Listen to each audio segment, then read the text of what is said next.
Jared Kushner told Trump to add 5 points to any bad poll, arguing that surveys often didn't include his supporters. Republicans often point out that the 2016 presidential election, which was seen by most observers as a contest that favored former Secretary of State Hillary Clinton over former President Donald Trump, produced one of the biggest electoral upsets in modern political history. After Trump entered the White House, senior advisor and presidential son-in-law Jared Kushner would lean in on this mindset when dealing with the volatile commander-in-chief, according to details from a forthcoming book from New York Times reporter Peter Baker and the New Yorker staff writer Susan Glasser, that were published Wednesday in the Times. Baker described Kushner as a measured alter ego who others turned to for help in calming down or reasoning with Trump during the former president's tenure in the Oval Office, while also stating that he was strategic in how he handled his dealings with the former president.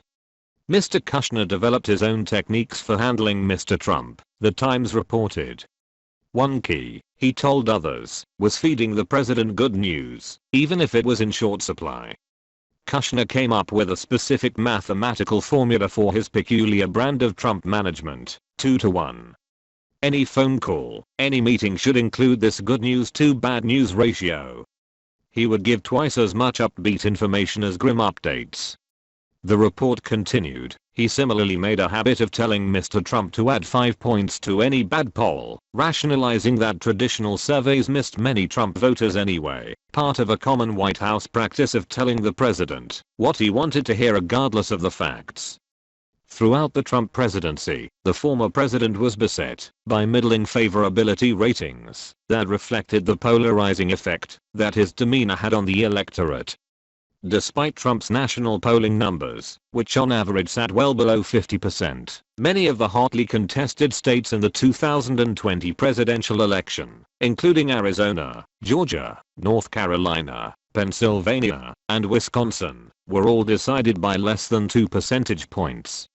The Times report went on to state that despite Kushner's family ties, Trump was still a demanding boss who was not keen to showing appreciation.